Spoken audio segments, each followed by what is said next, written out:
News 24/7 दैनिक news update कार्यक्रम को आपनको स्वागत। आज न्यूज़ हेडलाइन हेउछि ओडिया अस्मिता हेबो आगामी स्वाधीनता दिवस मुख्य प्रसंग।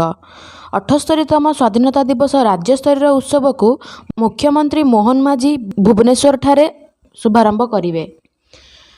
भारतर पुरुष hockey team Paris Olympic semifinal रे ब्रिटेन को 4-2 गोल रे हराइला। आसाम सरकार लव जिहाद अपराध विरुद्ध रे आजीवन कारादंड पाई आईन व्यवस्था करिवे एकथा कहिसेंती आसाम मुख्यमंत्री हिमंत बिश्व शर्मा।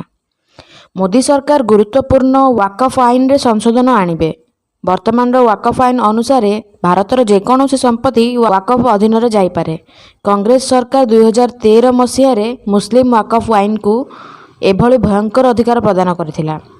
सीएम किसान योजना रे ओडिशार सरकार 2024 वर्ष पाई चाषी मानकु 2 थर रे 4000 टंका करी मोट 8000 टंका प्रदान करिवे। विपद रे पड़िथिया महिला मानक पाई ओडिशा मुख्यमंत्री मोहन माझी एक हेल्पलाइन नंबर जारी करिसेंती। एही नंबर डायल कले विपदग्रस्त महिला को तुरंत जरूरी सहायता मिल पारिबो।